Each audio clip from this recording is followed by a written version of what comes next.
MoneyBEE-Diariesന്റെ മറ്റൊരു എപ്പിസോഡിലേക്ക് എല്ലാവർക്കും സ്വാഗതം. കഴിഞ്ഞ എപ്പിസോഡിൽ ഓഹരി തിരഞ്ഞെടുക്കുന്നതിന് ഫണ്ടമെന്റൽ അനാലിസിസ് അഥവാ അടിസ്ഥാന വിശകലനം, ടെക്നിക്കൽ അനാലിസിസ് അഥവാ സാങ്കേതിക വിശകലനം എന്നീ രണ്ട് രീതികളെ കുറിച്ച് പറഞ്ഞു.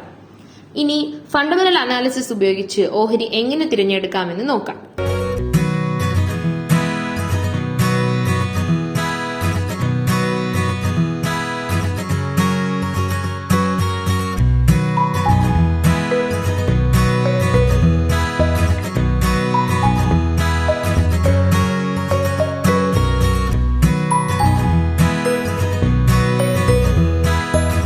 ഇതിന് പല കാര്യങ്ങൾ ശ്രദ്ധിക്കേണ്ടതുണ്ട്.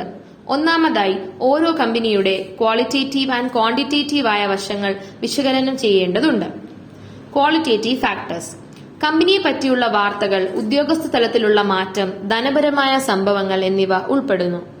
ഒരു കമ്പനിയെ പറ്റിയുള്ള നല്ല വാർത്തകൾ ഓഹരി വാങ്ങാനും മോശപ്പെട്ട വാർത്തകൾ ഓഹരി വിൽക്കാനും വ്യക്തികളെ പ്രേരിപ്പിക്കുന്നു. അതിനാൽ വാർത്തകൾ ഓഹരി മൂല്യം വർദ്ധിപ്പിക്കാനോ കുറയ്ക്കാനോ കാരണമാകുന്നു. അതുപോലെ മാനേജ്മെന്റ് പുനഃസംഘടന മൂലം ഉദ്യോഗസ്ഥ തലത്തിലുള്ള മാറ്റം ബിസിനസിന്റെ മതിപ്പിനെ ബാധിക്കുകയും അത് ഓഹരി മൂല്യത്തെ സ്വാധീനിക്കുകയും ചെയ്യും. ധനപരമായ സംഭവങ്ങൾ അഥവാ ഫിനാൻഷ്യൽ ഇവന്റ്സ് ഓഹരി വിപണിയുടെ അനിശ്ചിതത്വത്തിനും വിലയുടെ ഉയർന്ന അസ്ഥിരതയ്ക്കും കാരണമാകുന്നു. പലിശ നിരക്കിൽ ഉണ്ടാകുന്ന മാറ്റം, കമ്പനിയുടെ ബാലൻസ് ഷീറ്റ് പ്രസിദ്ധീകരണം, ലാഭവിഹിത പ്രഖ്യാപനം തുടങ്ങിയവ ധനപരമായ സംഭവങ്ങൾ ഉൾപ്പെടുന്നു. ഇനി അളവുപരമായ വശങ്ങൾ അഥവാ ക്വാണ്ടിറ്റേറ്റീവ് ഫാക്ടേഴ്സ് എന്താണെന്ന് നോക്കാം.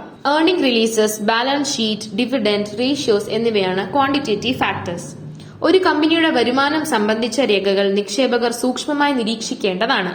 കമ്പനി വരുമാനം കുറയുകയും ഓഹരി മൂല്യം പുതിയ വരുമാനം പരിശോധിച്ചനുസരിച്ച് ക്രമപ്പെടുത്താതിരിക്കുകയും ചെയ്താൽ ഓഹരി മൂല്യം യഥാർത്ഥ വില ആയിരിക്കുകയില്ല.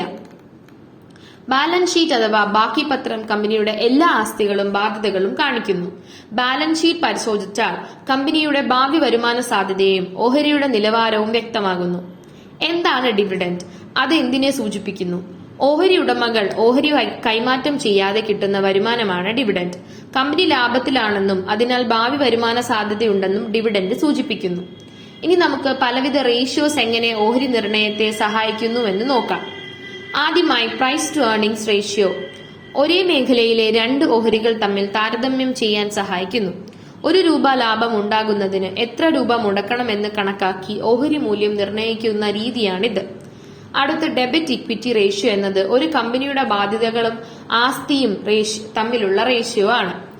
അതുപോലെ equity on return on equity ഒരു കമ്പനിയുടെ ഓഹരിക്കു മേലുള്ള കാര്യക്ഷമതയെ ശതമാനത്തിൽ സൂചിപ്പിക്കുന്നു. നിക്ഷേപത്തിന് അനുപാതമായ വരുമാനം കമ്പനിക്കുണ്ടെന്ന് ഇത് ഉറപ്പുവരുത്തുന്നു. ഓഹരി വരുമാനത്തെ ഓഹരി വില കൊണ്ട് ഹരിച്ചാൽ കിട്ടുന്ന ഏർണിംഗ് ഈൽഡ് എന്ന സൂചിക ഉയർന്നതാണെങ്കിൽ വിലയിടിവിനെ സൂചിപ്പിക്കുന്നു. ഓഹരി വിലയുടെ ഉയർച്ചയും താഴ്ചയും മറ്റു സമാന ഓഹരികളുടേതുമായ താരതമ്യം ചെയ്യുന്നതിന് റിലേറ്റീവ് ഡിവിഡന്റ് ഈൽഡ് എന്ന റേഷ്യോ സഹായിക്കുന്നു. ഒരു കമ്പനിയുടെ ബാധ്യതകൾ കമ്പനിയുടെ പക്കലുള്ള ആസ്തികൾ കൊണ്ട് പൂർണ്ണമായും തീർക്കാൻ കഴിയുമോ എന്നത് കറന്റ് റേഷ്യോ വ്യക്തമാക്കുന്നു. കറന്റ് റേഷ്യോ ഉയർന്നതായാൽ ഓഹരി വില ഗണ്യമായി കുറയാൻ സാധ്യതയുണ്ട്. ഓരോ ഓഹരിയുടെ വാർഷിക വരുമാനത്തിൽ ഉണ്ടാവുന്ന വളർച്ച നിരക്ക് പ്രൈസ് ഏർണിംഗ് ഗ്രോത്ത് റേഷ്യോ താരതമ്യം ചെയ്യുന്നു. ഇത് ഓഹരിയുടെ ശരിയായ വിലയെപ്പറ്റി സൂചന നൽകുന്നു. ഓഹരിയുടെ നിലവിലെ മാർക്കറ്റ് വിലയും കമ്പനിയുടെ പുസ്തക വിലയും തമ്മിലുള്ള അനുപാതം അതായത് പ്രൈസ് ടു ബുക്ക് റേഷ്യോ 1ൽ കൂടുതലായാൽ ഉയർന്ന ഓഹരി മൂല്യം എന്നാണ് അർത്ഥം. ഫണ്ടമെന്റൽ അനാലിസിസിനെ പറ്റി ഈ വീഡിയോ എല്ലാവർക്കും ഇഷ്ടമായെന്ന് കരുതുന്നു. ഇഷ്ടപ്പെട്ടെങ്കിൽ ഷെയർ ചെയ്യുക, സബ്സ്ക്രൈബ് ചെയ്യുക. അടുത്ത വീഡിയോയ്ക്കായി കാത്തിരിക്കുക. താങ്ക്